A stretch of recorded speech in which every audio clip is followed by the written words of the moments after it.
Marx monument is still one of Chemnitz's main landmarks, even though the city changed its name 20 years ago.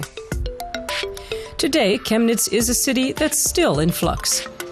That suits 33-year-old curator Thomas Bauer-Friedrich. He moved here 6 years ago. As a young person, it was obviously very exciting to arrive somewhere where things weren't established and rigid. It felt like a place that could still be shaped and structured. In this city, you can really do that because of its past and history. So much was destroyed and damaged in the 20th century. It's not like that in the two other cities of Leipzig and Dresden, which are cities with centuries of tradition. Here you can just get into it and start doing things. And it still has very much an atmosphere of change. The traces of communism are still visible in Chemnitz. The city was almost completely destroyed during the Second World War.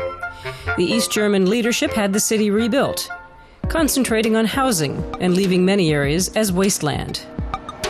But in the post-reunification years, Chemnitz was given a brand new city center designed by a team of internationally renowned architects such as Hans Kohlhoff, who designed the Red Tower shopping mall.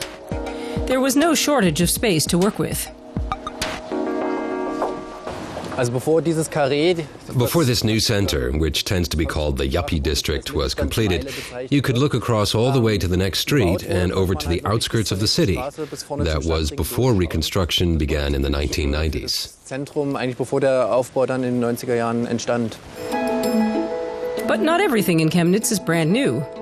The Kassberg Hill, one of the largest intact concentrations of Art Nouveau buildings in Germany and a thriving sought-after residential neighborhood, was and still is home mainly to artists and intellectuals.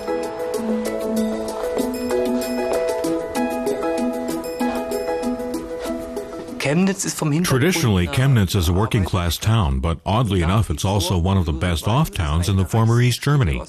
In terms of per capita income and employment rates, it's faring better than Dresden and Leipzig.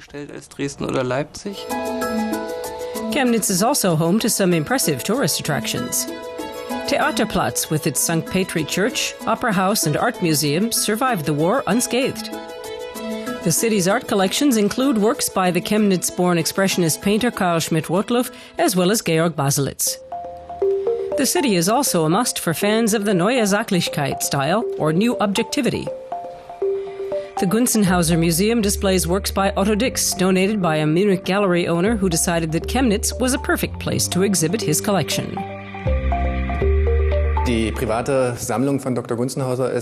private collection owned by Dr. Gunzenhauser is now one of the world's biggest Dix collections.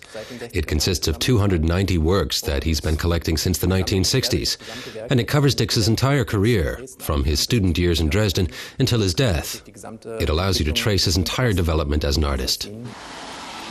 In Chemnitz, art has traditionally been sponsored by local industrialists.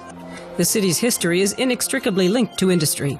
First the textiles industry, and later mechanical and plant engineering. The 20th century saw Chemnitz become a major center of car manufacturing.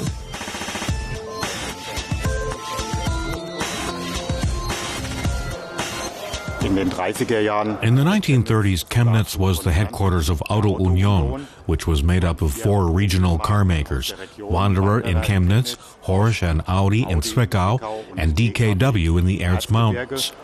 The conglomerate was Germany's second largest car maker after Opel. Even today, the automobile industry continues to be one of the region's biggest employers. But this isn't necessarily a city where residents live to work.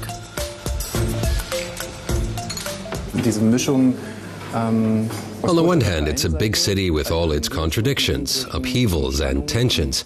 And on the other hand, it doesn't have the hectic atmosphere of a big city.